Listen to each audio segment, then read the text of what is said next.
Captain Jacob Harris stood on the bridge of the UES horizon and watched the stars move past on the main screen. He had been in space for 20 years now, and the view never got old. His ship was a survey vessel, not very big and not very fast, but it did its job well. For the past 3 weeks, they had been mapping the outer edge of the Kepler sector, checking asteroids and taking notes on anything strange. It was boring work, if Jacob was being honest. Most days were the same. Wake up, check the sensors, move to the next location, scan everything, and move on. His crew of 5 were good people, but even they were getting tired of the routine. Lieutenant Amy Chen sat at the communications station, her dark hair tied back in a simple ponytail. She had been quiet for most of the morning shift, letting the computer systems do their work while she read reports from other survey teams. Engineer Lisa Martinez was down in the engine room, making sure everything ran smoothly. Navigator Kyle Peterson was plotting their course for the next week. Medical Officer Paul Sanders was in the small medical bay doing inventory. Xenobiologist Henry Cooper was in his lab, probably looking at rock samples again. Jacob was thinking about coffee when Amy suddenly sat up straight in her chair. "Captain, I'm getting something weird on the long-range scanner," she said. Her fingers moved quickly across the control panel, bringing up new data on her screen. Jacob walked over to her station. "What kind of weird?" "A signal. It looks like a distress call, but the pattern is strange. I've never seen anything like this before." Amy's eyes were wide as she worked. "The encryption is completely unknown. It's not human, and it's not from any of the alien races we've made contact with." "Where is it coming from?" Jacob asked. He felt his heart beat faster. This was the kind of thing every survey captain hoped to find. Something new and different. That's the really strange part. According to the scanner, the signal is coming from about 40 light-years away, just past the Veil Nebula. "But Captain, the signal is old. Really old. I'm getting readings that suggest it's been bouncing around space for thousands of years." Kyle turned around in his chair. "That can't be right. We've surveyed that area before. There's nothing out there except dead planets and old rocks." "I'm telling you what the computer says," Amy replied. "The signal is real and it's ancient. Whoever sent it was using technology way more advanced than ours." Jacob felt a chill run down his spine. First contact with alien civilizations had happened about 50 years ago. And humanity had met 3 different species so far. All of them were friendly, or at least not hostile. But finding a signal this old meant there was a 4th species out there, one that had been in space for a very long time. "Can you translate it?" Jacob asked. Amy worked for the next 10 minutes, running the signal through every translation program the ship had. The rest of the crew gathered on the bridge, curious about what was happening. Even Lisa came up from the engine room, wiping oil from her hands. Finally, words began to appear on the main screen. They were rough and broken, like trying to read a book with half the pages missing.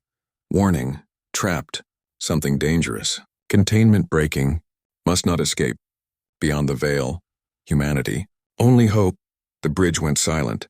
Everyone stared at the screen, reading the words over and over. "Did that just say humanity?"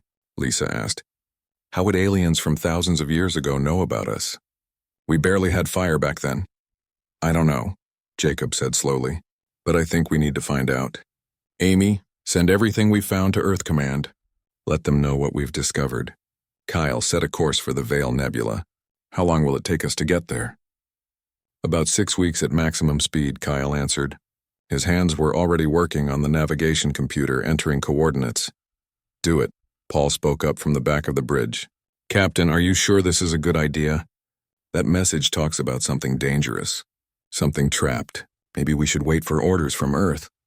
Jacob understood the concern. Paul was right to be cautious. But something deep in his gut told him they needed to move now. "We'll send regular updates to Earth Command. If they order us to stop, we'll stop.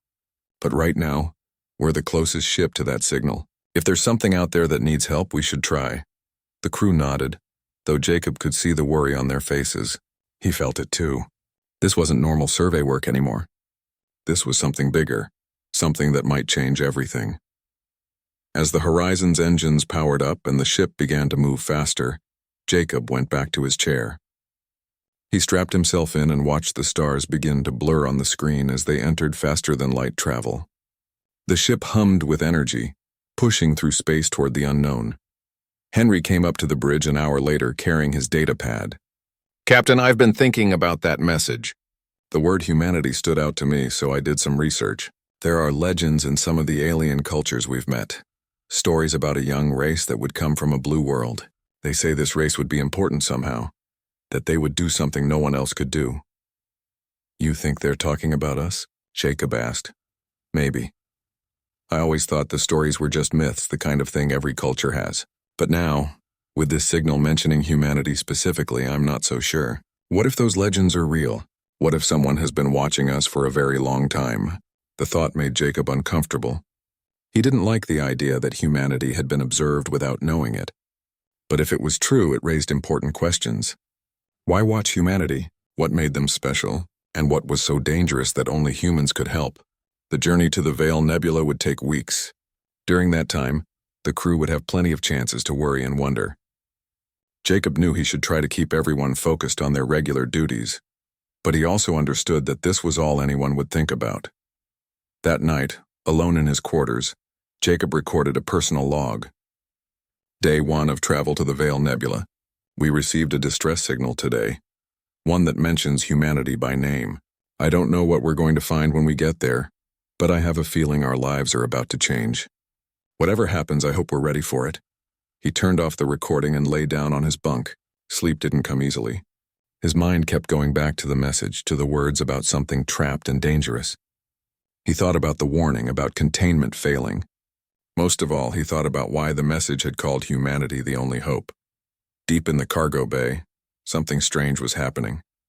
The containers that held supplies for the journey were vibrating slightly, moving at a frequency too high for human ears to hear. If anyone had been down there, they might have noticed the temperature was a few degrees warmer than it should be. They might have seen the faint glow that appeared and disappeared in the shadows, but no one was there to see it. The ship flew through space, carrying 6 humans toward a destination they didn't fully understand, toward answers to questions they hadn't even thought to ask yet. In the Veil Nebula, 40 light-years away, something waited. It had been waiting for a very long time, and now finally the ones it had been calling for were coming. The days passed slowly aboard the horizon.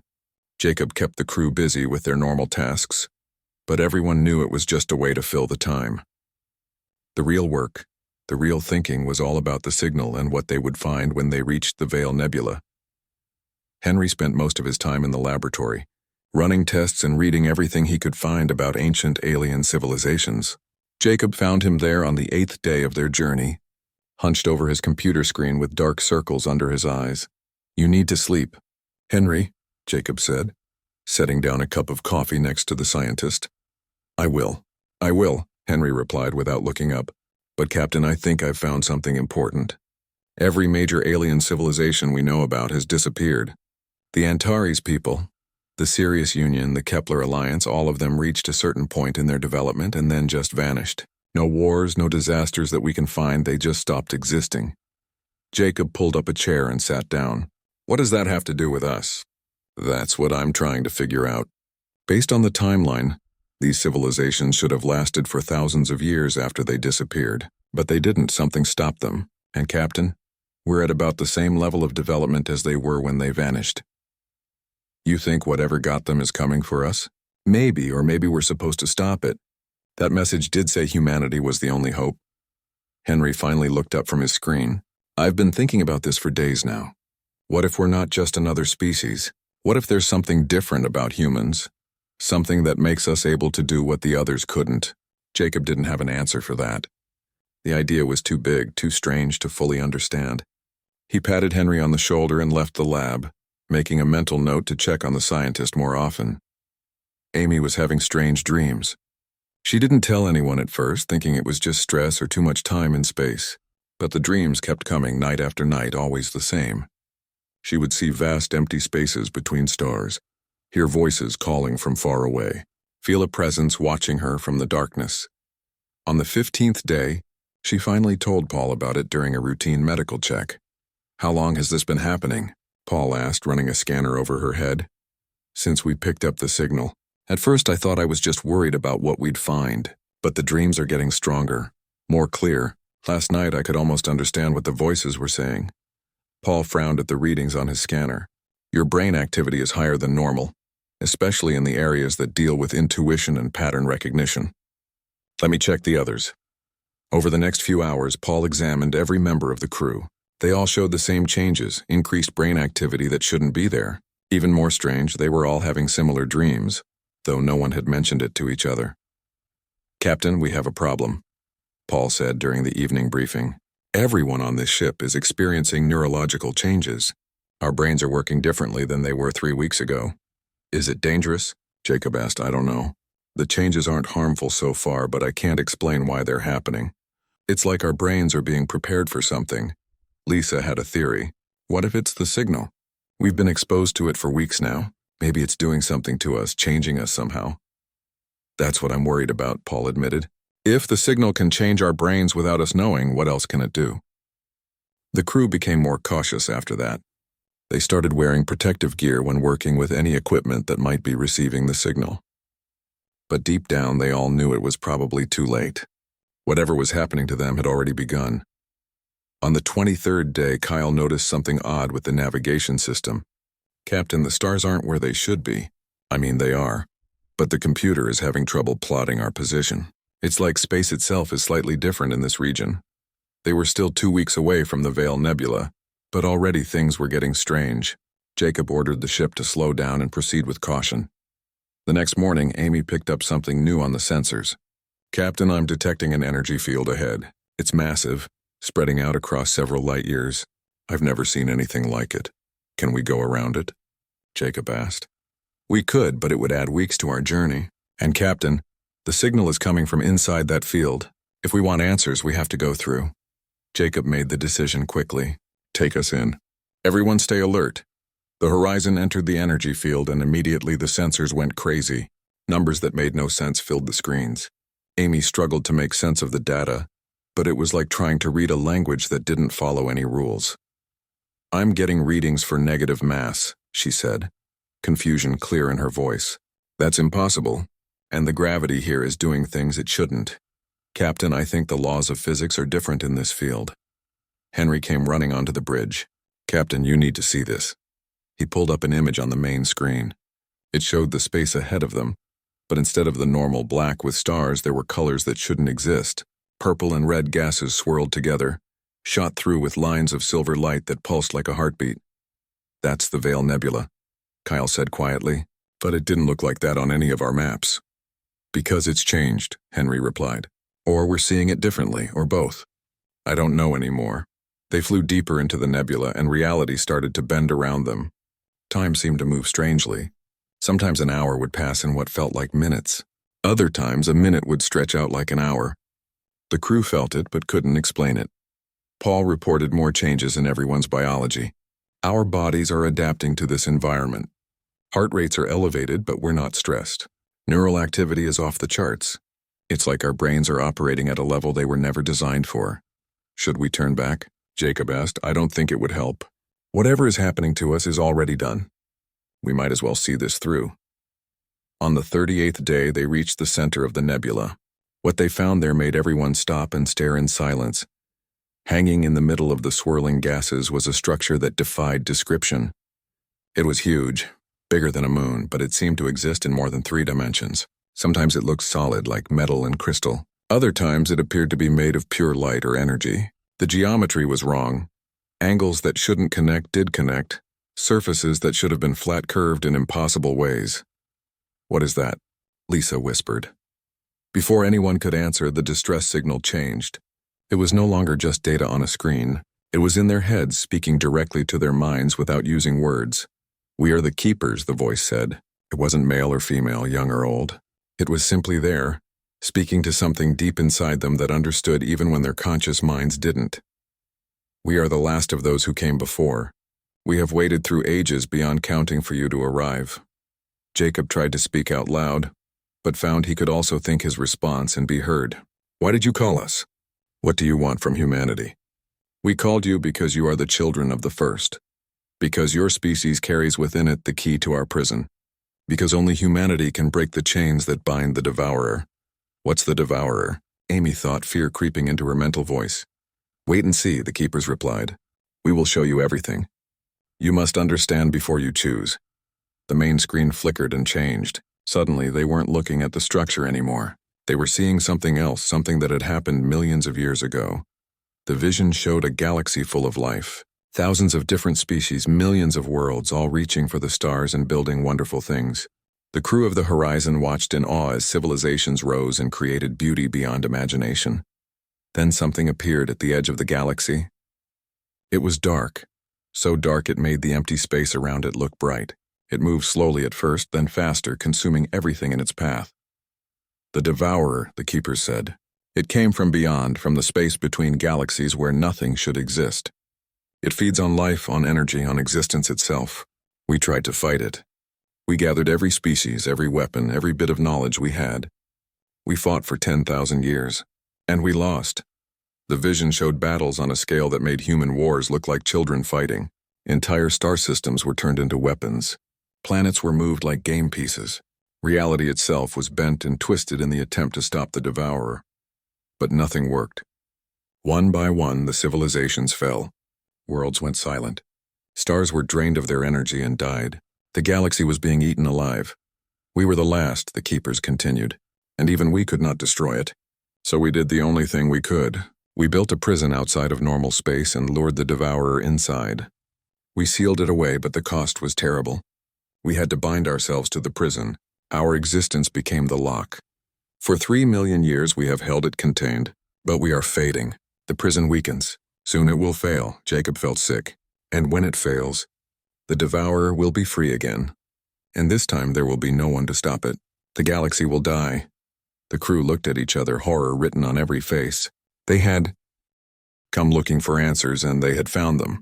But the answers were the vision continued, and the crew of the Horizon had no choice but to watch. The keepers showed them everything, pouring millions of years of history directly into their minds. It should have been too much for human brains to handle, but somehow they understood it all. You said we're the children of the first, Jacob thought toward the keepers. What does that mean? The scene changed again. This time they saw Earth, but not the Earth they knew. This was Earth billions of years ago, when it was just forming from dust and rock floating in space.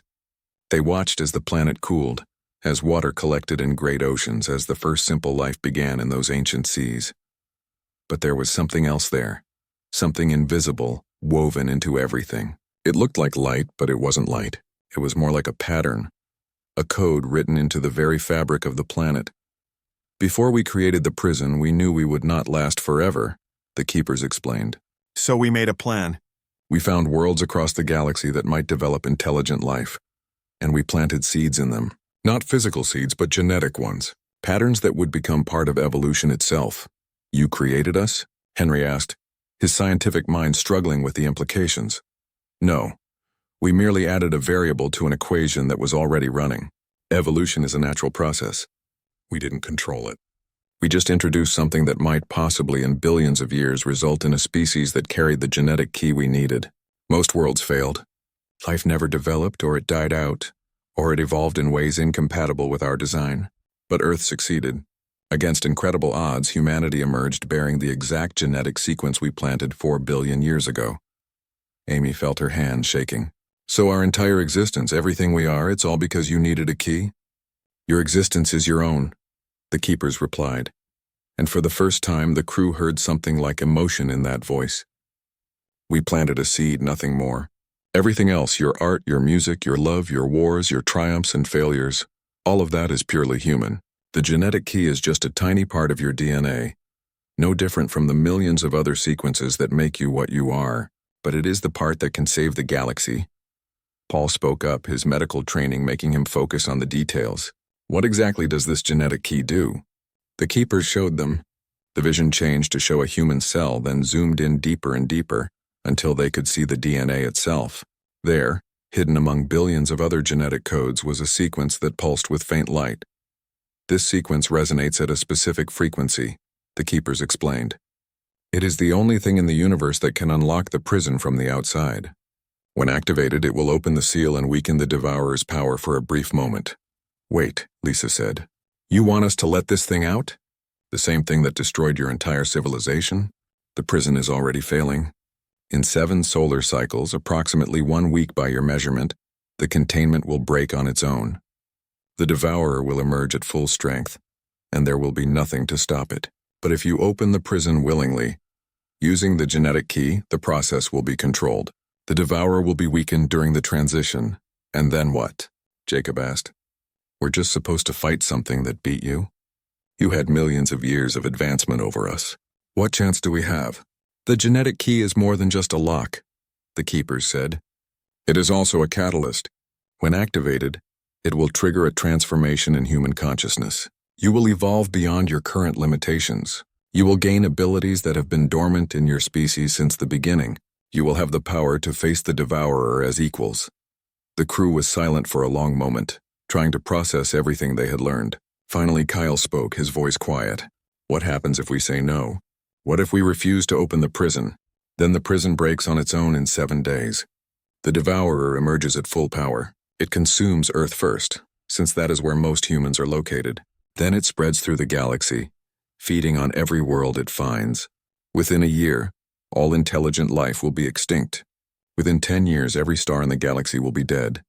And if we open it and fail to stop the devourer, Paul asked, the same result, but you will have tried.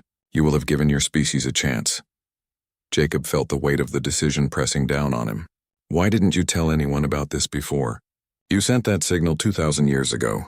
You could have warned humanity, given us time to prepare. We did not know when you would be ready. The genetic key only activates when humanity reaches a certain level of consciousness, a certain understanding of the universe. If we had contacted you too early, the key would not work. We had to wait until you were capable of receiving our message and making the choice for yourselves. Some choice, Amy muttered.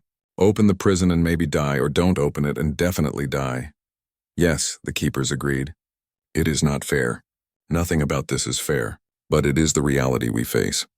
We are sorry that this burden falls to you. If there was any other way, we would take it.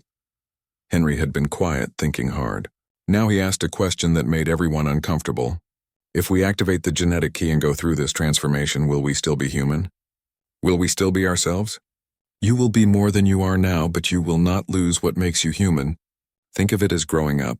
A child becomes an adult, gains new abilities and understanding, but they are still fundamentally the same person. The transformation will be like that, only more so. How much more? Lisa asked. We cannot say for certain. The genetic key was designed to unlock potential, not determine what that potential becomes. Each species is different. What you become will be uniquely human. Jacob looked around at his crew. They all looked scared, which was reasonable given the circumstances, but he also saw determination in their eyes, the same quality that had led humanity to explore the stars in the first place. We need time to think, he said to the keepers. This is too big a decision to make right now. You have time, the keepers replied. 7 days before the prison fails. Use them wisely. The presence in their minds faded, and suddenly the crew was just 6 humans again, sitting on a small ship in the middle of an impossible nebula. The structure still hung before them, pulsing with patient light. Well, Lisa said after a long silence, that was a lot. We need to contact Earth Command, Amy said. They need to know about this. Jacob nodded. Amy, send everything.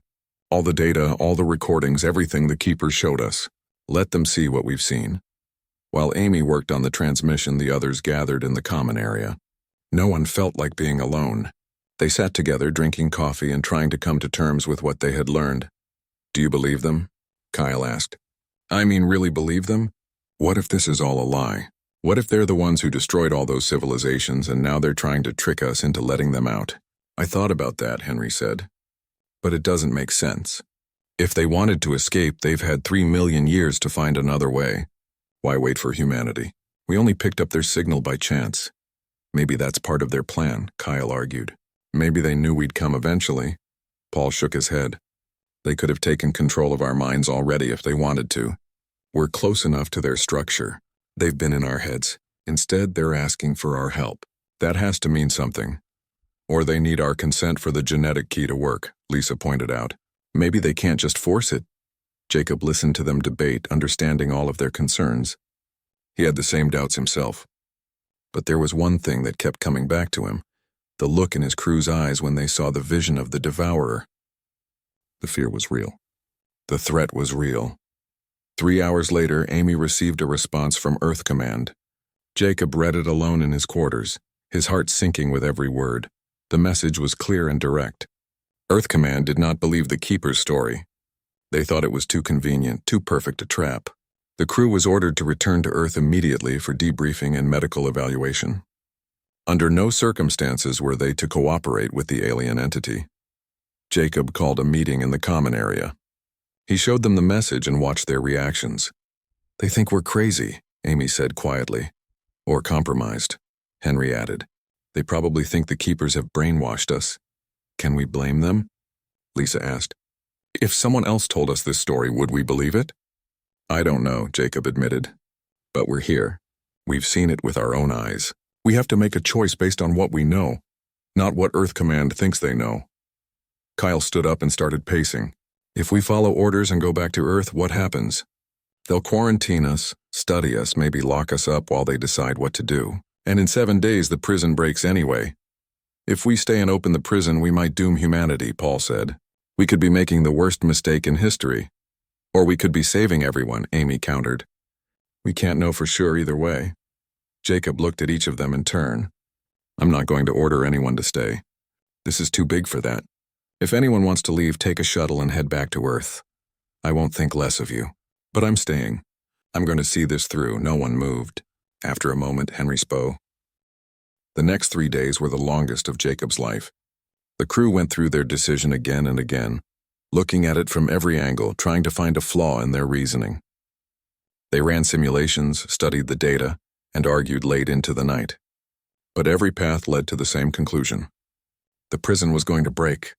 The only question was whether humanity would face the devourer prepared or unprepared. Earth Command sent more messages, each one more urgent than the last. They threatened, they pleaded, they ordered. Jacob read them all but didn't respond. What could he say that would make them understand? They weren't here. They hadn't seen what he and his crew had seen. Henry spent his time trying to understand the genetic key better. He ran tests on his own DNA and the DNA of the other crew members, looking for the sequence the Keepers had shown them. It took him 2 full days, but he finally found it. "It's beautiful," he said, showing Jacob the results. "Look at this. It's hidden in what we always thought was junk DNA, the parts that don't seem to do anything. But it's not junk at all. It's a code, elegant and perfect. And Captain, it's in every human. Not just us, but everyone on Earth, everyone who has ever lived. We've been carrying this inside us for all of human history and never knew it." "Can you tell what it does?" Jacob asked. "Not exactly, but I can see that it's designed to activate under specific conditions. It needs a trigger, something external. My guess is that trigger is the prison itself. When we get close enough and make the conscious decision to open it, the key will activate on its own. And then we transform." "And then we transform," Henry agreed. "Into what? I have no idea. The Keepers said we'd keep our humanity, but beyond that it's a mystery." Paul had been monitoring everyone's health carefully. The changes in their brains had stabilized, but they were permanent. "We're not the same people who started this journey," he told Jacob. "Our neural structures have been altered. We think faster, process information differently. In a way, the transformation has already begun." On the 4th day, Lisa discovered something troubling in the engine room. "Captain, we have a problem. The ship's systems are degrading. It's slow, but it's happening. I think the energy field around the nebula is interfering with our technology. Can you fix it?" Jacob asked. "I can keep us running for now, but if we stay here much longer, we might not be able to leave. The horizon isn't built for environments like this." It was one more pressure added to an already impossible situation. They needed to make a decision soon, not just because of the prison, but because their ship was slowly falling apart. Amy had been maintaining constant communication with Earth, sending updates and receiving increasingly desperate messages. On the 5th day, she came to Jacob with tears in her eyes. "They want to send a military ship to bring us home," she said. "They've already launched it. It will be here in 12 days. 12 days is too late," Jacob said quietly. "The prison breaks in 2 days. I know. I tried to tell them, but they think we're not thinking clearly. They think the Keepers have done something to our minds." "Maybe they have," Jacob admitted. "How can we know for sure? But Amy, I keep coming back to one thing. If the Keepers wanted to control us, why show us the truth? Why tell us about the devourer and the risk? They could have just lied, made up a story about needing help with something simple." I've thought about that too, Amy said. I want to believe them. I really do. But I'm scared, Captain. What if we're wrong? Then we die. But at least we die trying to do the right thing. That evening, Jacob called a final meeting. The crew gathered in the common area looking tired and scared. They had been living with the weight of this decision for days, and it showed on every face. We need to vote, Jacob said. Not as captain and crew, but as 6 people who have an equal say in what happens next. We've talked about this from every angle. We've analyzed the data, questioned our assumptions, and considered the consequences. Now we need to decide. Do we trust the keepers and open the prison? Or do we refuse and hope Earth can find another solution in time? There is no other solution, Henry said. I've gone through all the data 100 times. The physics are clear. When that prison breaks, the devourer will be free. Nothing we currently have can stop it. We don't know that for sure, Kyle argued. Maybe Earth has weapons we don't know about. Maybe they can evacuate people, save some of humanity. Evacuate 8 billion people in 2 days? Lisa shook her head. That's not possible. And even if they could, where would they go? The keepers said the devourer would spread through the whole galaxy. Paul had been quiet, but now he spoke. I took an oath as a doctor. First, do no harm. But sometimes the only way to prevent greater harm is to take a risk. The keepers could have forced this on us. They're powerful enough. But they didn't, they asked. That has to count for something. Or they need our free will for the key to work, Kyle said. We keep coming back to that. What if consent is part of the genetic programming? Does it matter? Amy asked. Whether they need our consent or just want it, the result is the same. We have to choose, they debated for another hour. Jacob listened to all of it, watched his crew wrestle with a decision that no human should have to make. They were good people, smart people, and they deserved better than this. Finally, he held up his hand for silence. Let's vote. And whatever we decide, we do it together. No regrets, no looking back. Show of hands for opening the prison. Henry raised his hand immediately. Then Paul. Lisa hesitated for a moment, then raised hers. Amy looked at Jacob. Fear and determination mixed in her eyes, and raised her hand. Kyle sat with his arms crossed, jaw tight. Kyle? Jacob asked gently. I think this is a mistake, Kyle said. I think we're going to doom humanity because we're too stubborn to admit we might be wrong. But I also know I can't let you do this alone. If you're going to face this thing, I'm going with you. He raised his hand. Jacob raised his own hand last. Then it's decided. We open the prison. Amy, send one final message to Earth. Tell them what we're doing and why. Tell them we love them. Paul, make sure everyone is in good health. Lisa, prepare the ship. We're going to need every system working perfectly.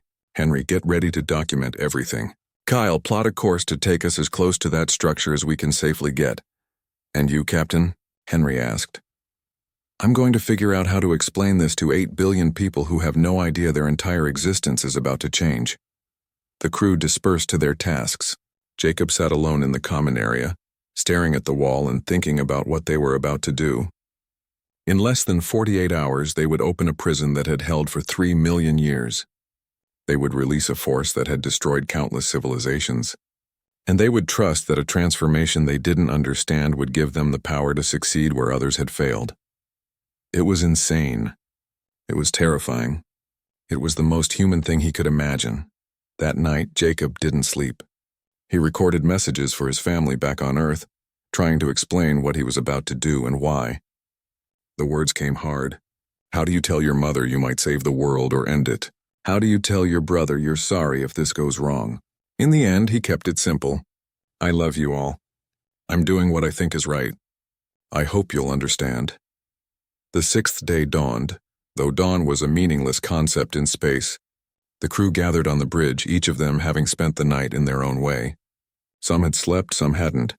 Some had prayed to gods they weren't sure they believed in. Some had simply sat and thought about their lives, about everything that had led them to this moment. Earth Command has responded to our last message, Amy said quietly. They're ordering us to stand down. They say if we open that prison, we'll be charged with crimes against humanity. Add it to the list, Jacob said with a tired smile. Is everyone ready?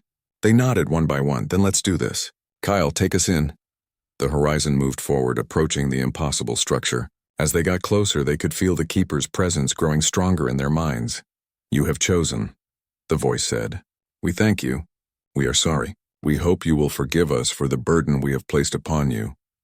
Just tell us what to do, Jacob thought back. Enter the chamber at the center of the structure. There you will find the prison. To open it, you must activate the genetic key willingly. All of you must agree, not just with your minds, but with your hearts. The transformation cannot be forced. It must be accepted. The structure opened before them, layers of crystalline geometry unfolding in ways that hurt to look at.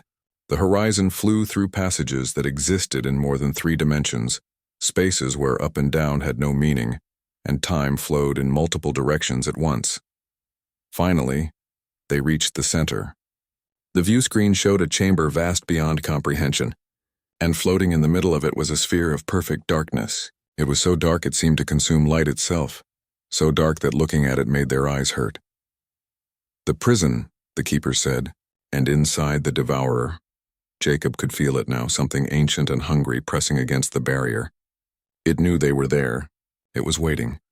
Everyone listen to me, Jacob said to his crew. This is it.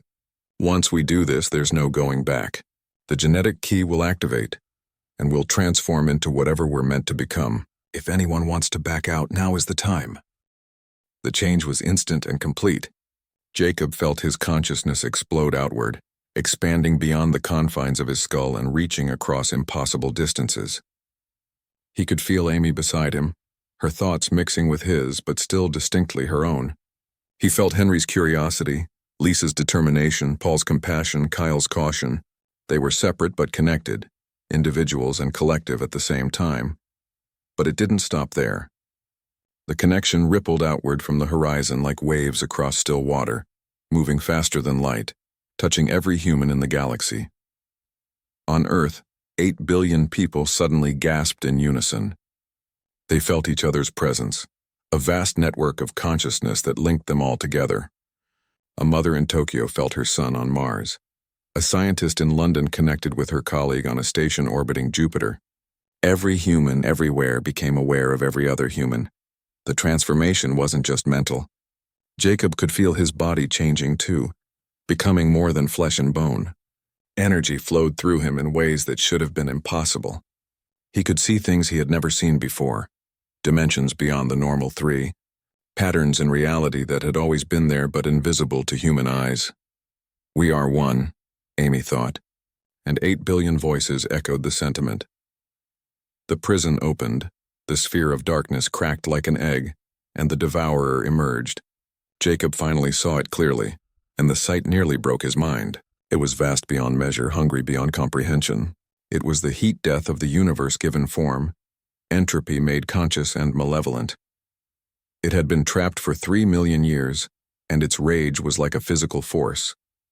It reached for the horizon, for Earth, for everything.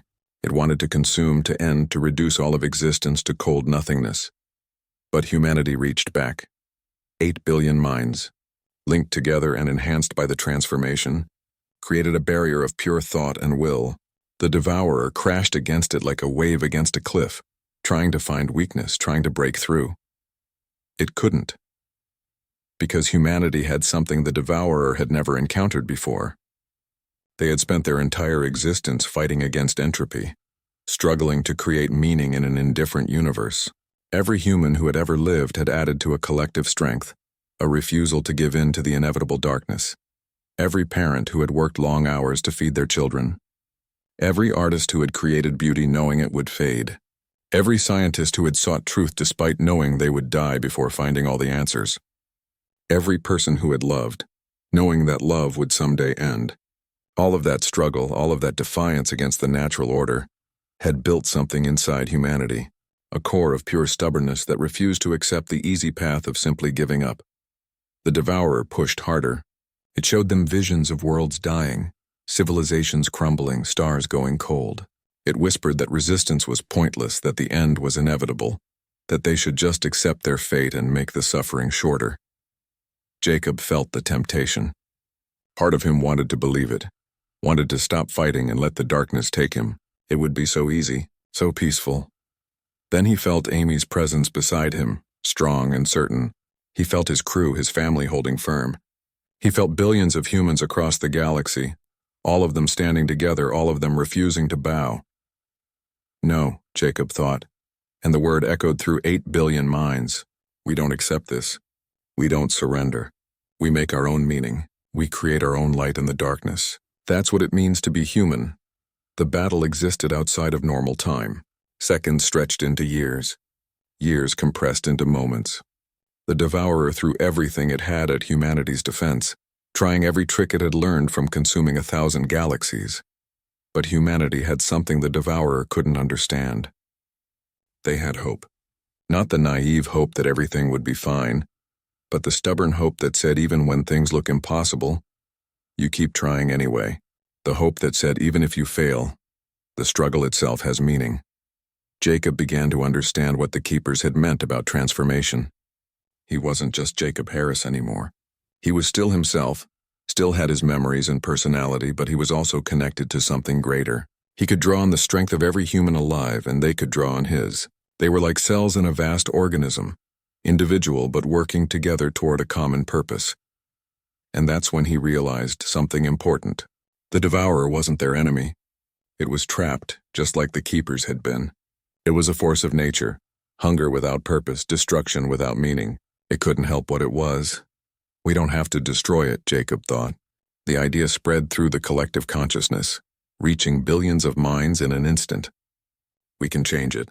Give it purpose. Transform it like we were transformed. The Keepers, fading now as their long vigil finally ended, sent one last thought. We tried that, we failed. It cannot be reasoned with. It cannot be changed. You tried with force, Jacob replied. We'll try with understanding. It was insane. It was impossible. It was completely human. Instead of fighting the Devourer, humanity reached out to it. Not with weapons or barriers, but with connection. They showed it what they had learned over thousands of years of existence. They showed it that consumption wasn't the only way to exist. They showed it creation, love, art, sacrifice. They showed it that taking could be transformed into giving, that hunger could become purpose. The Devourer resisted at first. It had been what it was for so long it didn't know how to be anything else. But humanity was persistent. They didn't give up, didn't back down. They kept reaching out, kept offering an alternative to endless hunger. Slowly, impossibly, something began to change. The Devourer's consciousness, twisted by eons of consuming and destroying, started to unravel, but instead of breaking, it was being rewoven into something new. Humanity wasn't destroying it. They were healing it, giving it a form that could exist without causing harm. The process took forever and no time at all. When it was finished, the Devourer was gone. In its place was something different.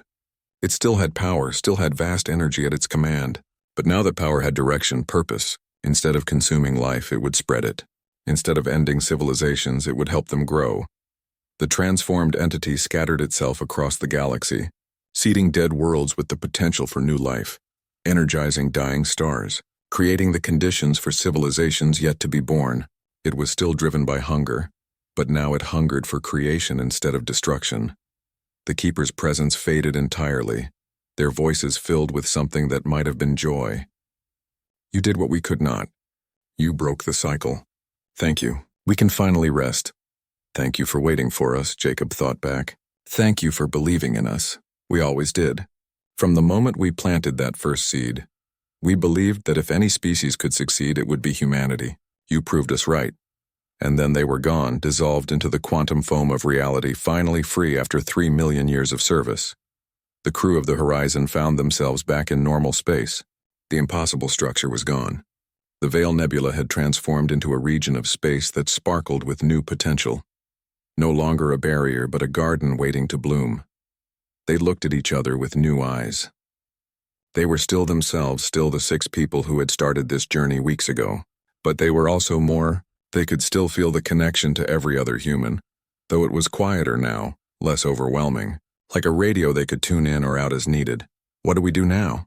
Lisa asked. Jacob smiled. Now we go home. We have a lot of explaining to do. The journey back to Earth took 6 weeks, same as the journey out. But everything was different now.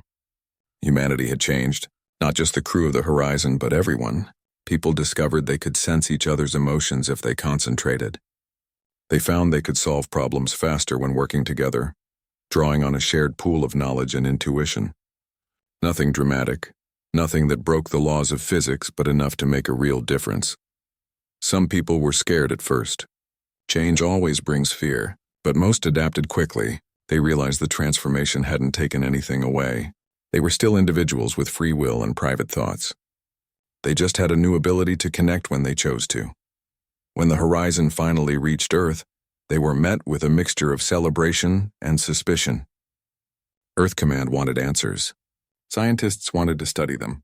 Politicians wanted to control the situation. But the crew of the Horizon just told their story, as honestly and completely as they could. In the months that followed, humanity began to explore what they had become. They reached out to other alien species in the galaxy, sharing what they had learned. Some were amazed. Some were envious. All of them were grateful that the ancient threat was finally gone. Jacob eventually retired from active service. He was offered medals, promotions, speaking tours. He declined them all. He had done what needed to be done, and that was enough. But sometimes, late at night, he would close his eyes and reach out with his mind. He would feel the vast network of human consciousness, billions of people living their lives, loving and struggling and creating meaning in an indifferent universe. He would feel the transformed devourer out there in the space between stars, nurturing new worlds into being. And he